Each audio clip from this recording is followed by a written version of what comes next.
Conversion therapy, a practice that tries to change someone's sexual orientation, is still going on in Michigan. Just last week, in fact, the governor signed an executive order that would cut funding to counselors that do it. But a bill from April would also take away those people's licenses. It hasn't even gotten out of committee yet.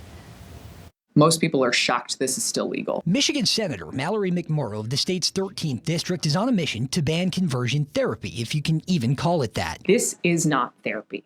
It's not backed by science. It's not real. And not only is it not real, it's incredibly harmful. In recent years, every major mental health association has dismissed conversion therapy as a legitimate practice. Yet about 25,000 LGBTQ people in the state of Michigan have experienced it in their lifetimes. But time and time again, the bill has failed. The most recent version stuck in the Senate Health Policy Committee since April. And MCMORROW says that's surprising because they made the bill pretty limited on purpose. This bill specifically would prohibit licensed counselors from practicing so-called conversion therapy. So it only includes licensed counselors practicing on minors. To avoid an infringement of state on church, the bill doesn't even include the religious camps and church groups closely associated with the damaging practice. 100% it's abuse. And again, I would even push it to the level of torture. HARPER is a licensed psychologist and U of M researcher who studied the effects of conversion therapy quite closely. The effects of conversion therapy are long-term. They're damaging.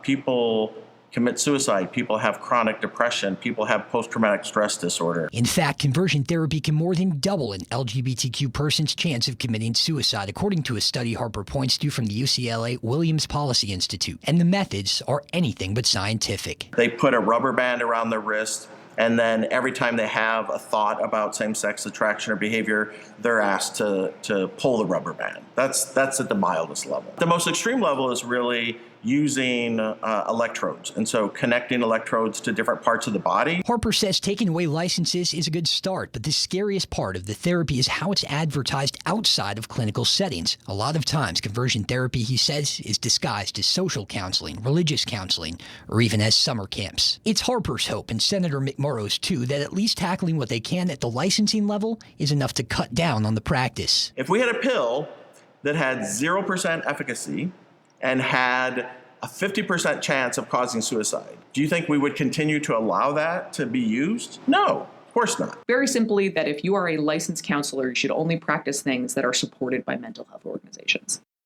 And some cities here in Michigan have taken steps to ban conversion therapy at the municipal level. Places like Berkeley, Ferndale, and Royal Oak over on the east side. We reached out to the Senate Health Policy Committee today to see why the bill hasn't been taken up. We did not hear back as of showtime.